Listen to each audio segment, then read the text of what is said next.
Do you have something that you truly, relentlessly desire? Despite your state of life, is there something else that you would go completely to the end of the world to get? Well, lucky for you, there's a way to achieve what you're looking for, and you won't need to go to the end of the world to get it.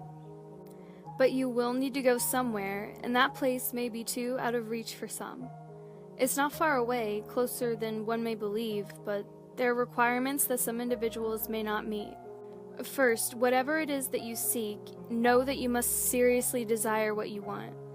In your eyes, it should be something you need.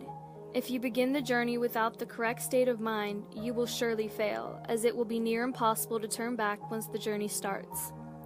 The second requirement is that you will need a vehicle of sorts. Most use a car as it's the most comfortable choice. There have been a select few that have used small motorized vehicles, such as an ATV or motorcycle, but this has proven to be quite difficult as the conditions of the journey can prove to be too bothersome. Do not use a vehicle too large or noticeable, as you will need some of the cover of night to be most safe.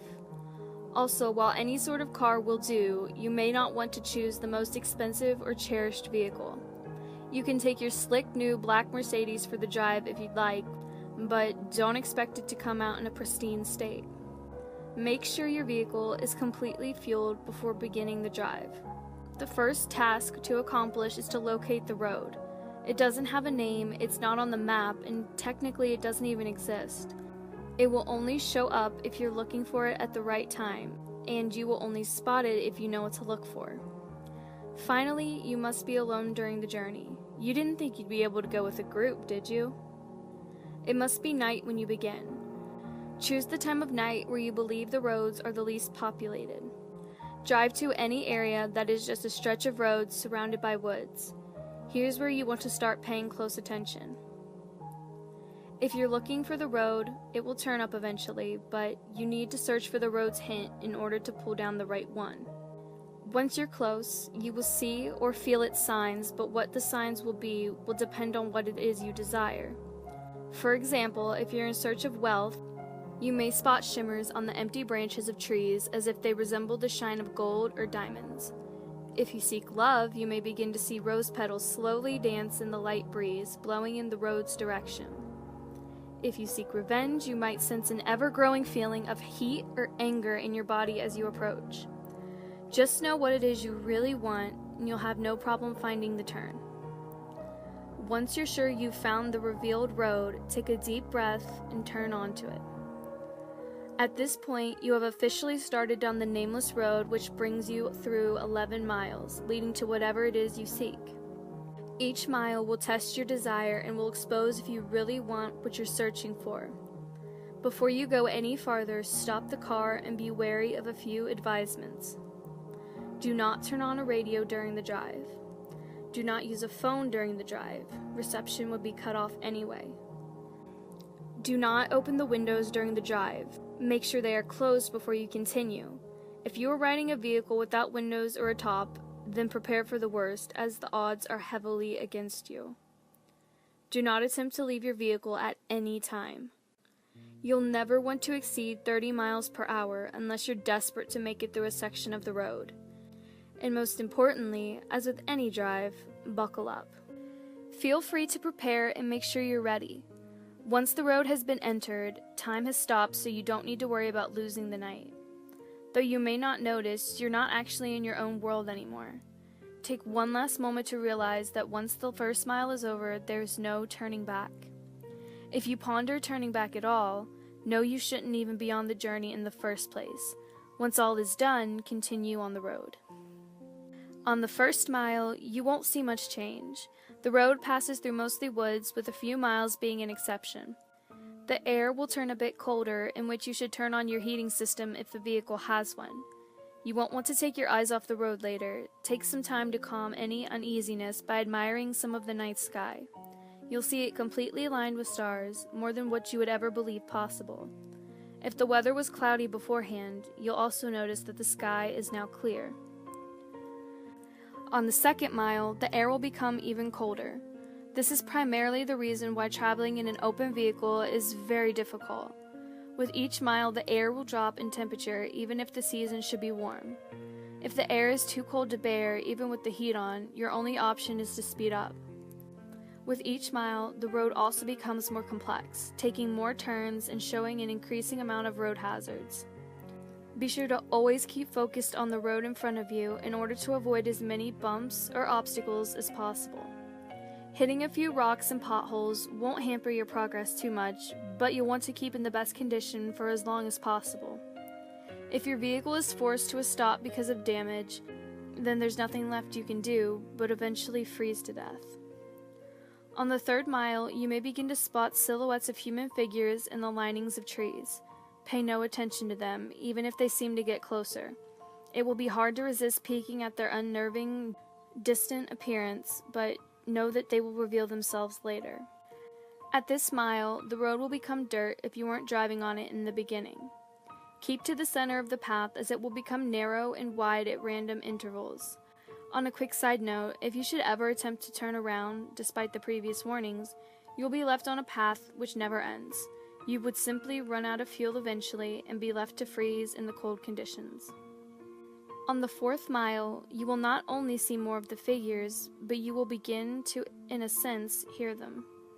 In the back of your mind, a very faint, unintelligible whisper will echo. These will come and go, but you can't stop them. If they become bothersome or distracting, try and tune them out by thinking of what it is you desire. Attempting to listen and determine what the voices are saying will only attract them to you, and you want to be as far away from them as you can. They'll be closer later, so there's no use bringing them nearby you this early. On the 5th mile, you will come to a clearing. The lining of trees to your left will disappear to reveal a lake with no end, with a beaming, great moon over the water. The illumination from the moon will be so spectacular that the vehicle's headlights will no longer be required. Restrain yourself from gazing at it. If you look at its lights for even more than a few seconds, the road in front of you will end, throwing your vehicle into the water in which you will freeze in mere minutes. The voices will be gone for this mile, but don't rejoice yet, they'll be back. On the 6th mile, take into account that you are more than halfway done. Despite the progress, you may lose hope here. The stars will have disappeared at this point, leaving the sky an empty, black abyss. The clearing will have ended, leading you back into the woods. The only light you will have will be provided by your vehicle's headlights, but they will flicker from time to time even if you're sure they're in perfect working order. If you have a radio in the vehicle, it will turn on here automatically. If you didn't turn it off beforehand, it will produce an overwhelming screech that will send you off the path. A calm voice will then begin to speak about your greatest fears, what it is you are horrified of in your life. It will speak in a way that will cause you to visualize the words in your mind, so don't listen to it. If you begin to comprehend what it's saying, the horrors will prove too much for you to stay on the road safely. Attempting to turn off the road will prove no use. Speed up if you need to, just keep your mind off the voice as much as you can. As you approach the end of the mile, the voice will fade out of the speakers, leaving your ears at peace for now. On the 7th mile, the voices from the figures will return. It won't sound like a whisper this time, but more like distant screams, growing closer with each second. At some point on this mile, you'll hear one of them in your ear, as if one of them were right behind you. This is because one of the figures have found their way into your vehicle. Do not turn around. Their faces will shock you to a paralysis, leading you off the road. If you don't draw attention to it, it will become uninterested and hopefully leave. These beings are said to be ones who have traveled down this road before, but were not successful. They live the remainder of their existence suffering in the darkness, with their only goal being to bring other travelers down with them. It has been said from experience that these beings can't physically harm you, so as long as they don't cause you to wreck, you should be fine.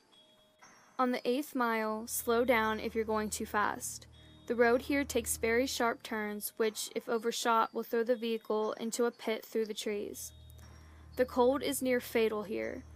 If you were to have a glass or bottle of water in your vehicle, it would be solid in seconds.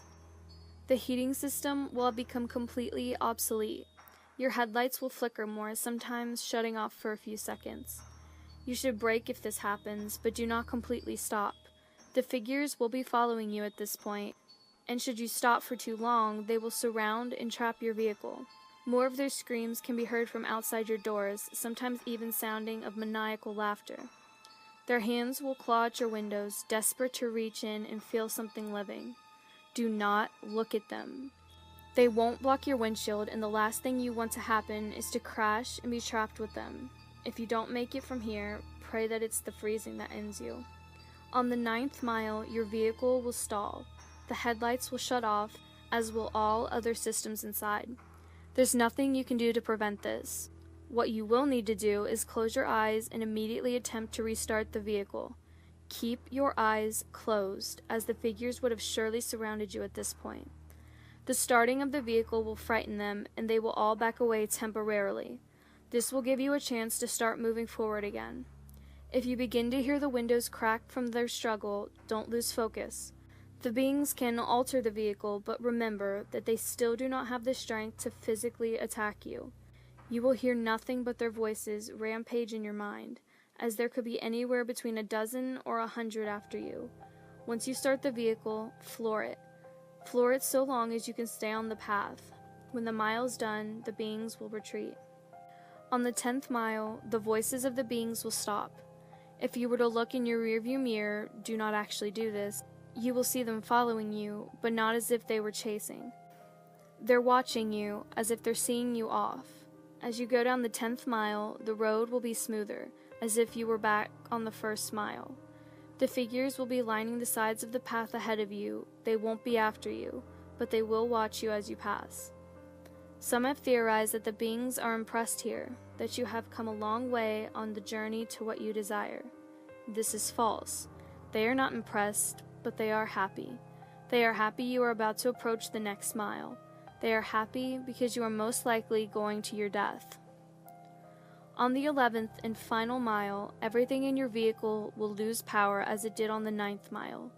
The vehicle would normally be immobile, but you will still be moving. An unknown force will be pulling you forward. In the darkness, you will see a growing red light up ahead, as if it were a light at the end of a tunnel. Close your eyes and cover them.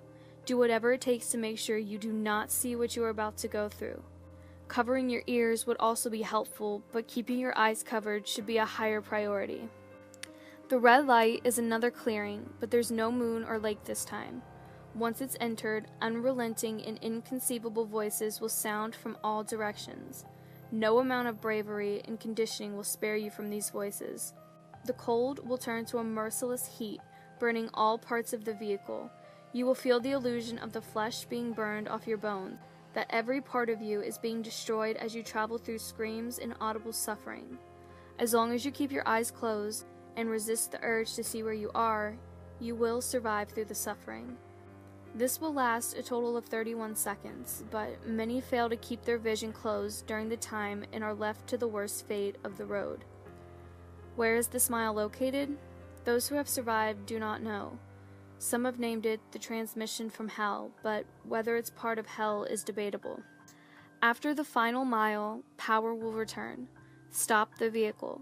Take a moment to possibly regain some of your sanity. Let the screaming in your ears begin to fade and know that you have nearly completed your journey with the hardest task overcome. Breathe and begin to drive forward once again. After only a kilometer, your vehicle will arrive at a dead stop. Stop here and don't attempt to move again. Nothing will happen right at this second, but do not be disappointed. Relax and close your eyes. Imagine in your mind what it is you've desired the entire time. It will most likely still be the same as when you entered, but with some, the desire may actually change through making this journey. Think about what it was that you went through such terrifying and difficult means to acquire, and imagine possessing it in your hands. Once you have completely visualized this, slowly open your eyes. You will then find yourself at the beginning of the unnamed road, where you first began. This may confuse you, but know that you are finished. Your task is done. Your mind will then return to your reward. If what you desired was material, check in the back seat or in the trunk if the object is large. If the object was small enough, it might already be in your pocket. If what you desired was non-material, then do not be disappointed if the change is not immediate. Turn back to where you came from, and you will find in your life that what you wanted is there. You may have found the love of your dreams. You may have gained unnatural, unimaginable power. You may have put your most hated enemy to the most satisfying revenge possible. You will have no doubt gained what you deserved. So now that the task is done, what's the catch? Is your vehicle cursed? Is there something you're about to lose? Is your death imminent? The answer to all this is no, of course. You've done the challenge, you've proved worthy of what you desire. As stated before, the sounds of the 11th mile will continue to exist in your mind, potentially causing you some vivid and unusual nightmares, but these should prove as nothing compared to what you've gained. Now, one last question. Is there something else you desire? Are you not yet satisfied? After all, you're left right back where you started. The road's right in front of you, so are you up for another drive? If so, buckle up and just move forward.